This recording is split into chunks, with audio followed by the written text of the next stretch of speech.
nucléaire et maîtrisant des technologies de plus en plus extrêmement sophistiquées. Nous sommes dans ce contexte géopolitique bien particulier. Quid de l'Afrique? Parce qu'on a parlé de l'Europe, on a parlé de l'Amérique, on a parlé de l'Asie.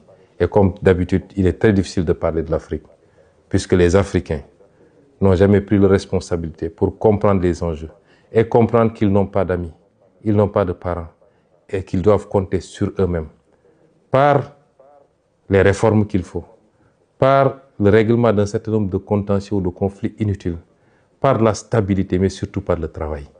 Se mettre au travail. Nous sommes le continent qui n'existe pratiquement pas sur la carte géopolitique, mais qui semble être la seule à l'ignorer.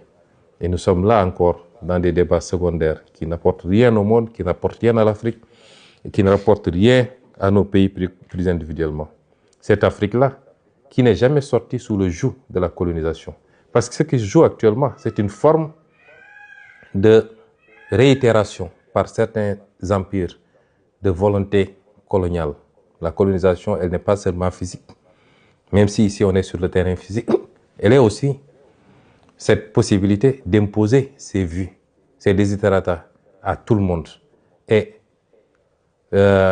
continuer à dominer le monde, à le contrôler et à ne prendre les autres comme des vassaux ou des satellites. Ça, c'est une forme de colonisation. L'Afrique n'est jamais sortie de cette colonisation.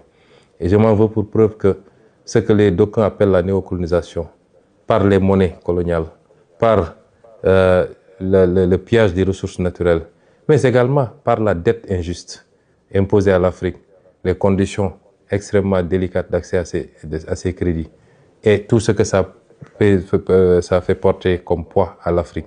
L'Afrique n'est jamais sortie de cela. Et les vrais combats, ils sont là. Et c'est ça notre combat, nous. Malheureusement, quelquefois,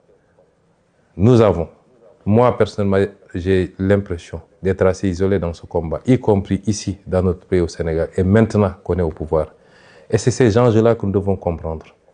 Que je veux que chaque militant et chaque militante comprennent. Que notre combat dépasse les débats futiles et inutiles sur des combines et des manipulations politiciennes. Mbokk yi, àdduna bi jaxasoo na. Ñun rek a ko comprendre gul.